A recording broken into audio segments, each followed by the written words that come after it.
ठेच लागल्यावर माणसाला शहाणपण येते किंवा शहाणा माणूस एकदा ठेच लागल्यावर पुढे अगदी सांभाळून चालतो असे म्हणतात। परंतु काँग्रेस नेत्यांना कदाचित हे मान्य नसावे।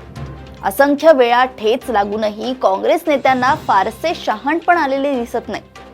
तसे नसते तर दक्षिणेतील एका मोठ्या राज्यात असलेली सत्ता या नेत्यांच्या वैयक्तिक महत्त्वाकांक्षेमुळे डळमळीत झाली नसती।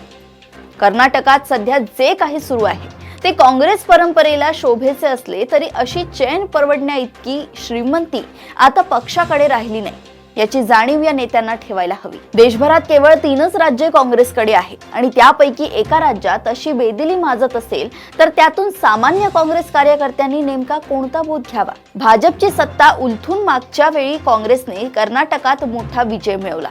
त्या विजयाचे शिल्पकार DK शिवकुमार होते यात शंका नाही।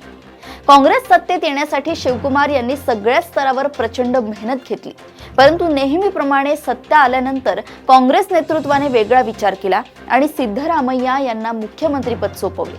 त्यावेळी प्रचंड नाराज झालेल्या शिवकुमार यांची समजूत काढताना 2.5 वर्षांनंतर त्यांना मुख्यमंत्री केले जाईल असा शब्द पक्षश्रेष्ठींनी त्यांना दिला।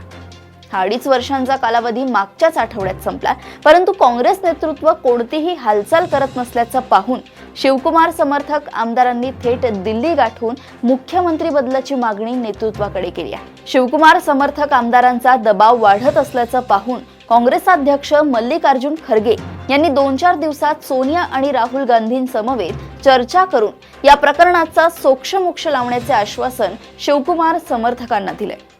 हा सोक्षमोक्ष कसाही असला तरी शेवटी पुढच्या निवडणुकीत त्याचा फटका काँग्रेसला बसणे निश्चित आहे।